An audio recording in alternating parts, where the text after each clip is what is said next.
கொச்சியில் கடலில் மூழ்கிய சரக்கு கப்பலில் இருந்து வெளியேறிய கண்டெய்னர் கன்னியாகுமரி மாவட்டம் குளச்சல் துறைமுகத்தில் கரை ஒதுங்கியுள்ளது.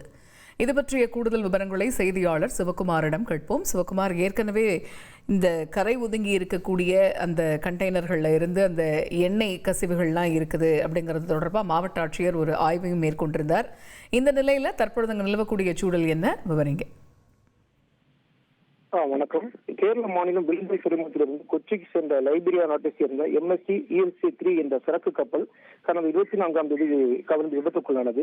இந்த கப்பலில் மொத்தமாக 25 பேர் இருந்த நிலையில் லைஃப் ஜாக்கெட் உதவியுடன் 9 பேர் கடல் குதித்தனர். கப்பலில் சிறிய நபர்களை மீட்கும் பணியும் தீவிரமடைந்தது. சரக்கு கப்பல் மூழ்கி இருக்கும் இடத்தை சுற்றி கடலோர காவல்படை சில விமானங்கள் மூலம் தொடர்ந்து கண்காணிப்பில் ஈடுபட்டிருந்தனர்.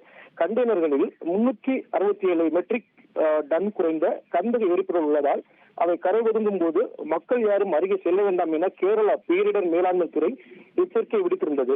சரக்கு கப்பலில் இருந்த கண்டெய்னர்கள் மணிக்கு 1 கிலோமீட்டர் வேகத்தில் கரைக்கு நகர்ந்து வந்த நிலையில் சரக்கு கப்பலில் இருந்த சில கண்டெய்னர்கள் கேரள மாநிலம் கொல்லம் கடற்கரையில் கரை ஒதுங்கிய நிலையில் இன்று காலை குமரி மாவட்டம் குளச்சல் துறைமுகம் அருகே மீனவ கிராம மக்கள் அதிகமாக வசிக்கும் கோடிமலை பகுதியில் ஒரு கண்டெய்னர் கரை ஒதுங்கியுள்ளது. இதனால் அப்பகுதி மக்கள் மிகுந்த அச்சத்தில் உள்ளனர். தற்போது மாவட்ட அதிகாரிகள், மருத்துவர், போலீசார், தீயணைப்பு வீரர்கள், தூய்மை பணியாளர் என அனைவரும் கண்டெய்னர் கரை ஒதுங்கி உள்ள மீனவ கிராம மக்கள் முகாமிட்டுள்ளனர்.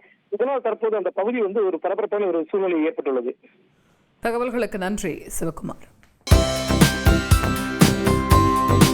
தந்தி டிவியை உங்கள் கேபிள் டிவி ஆபரேட்டரிடம் இலவசமாக கேட்டு பெறுங்கள்.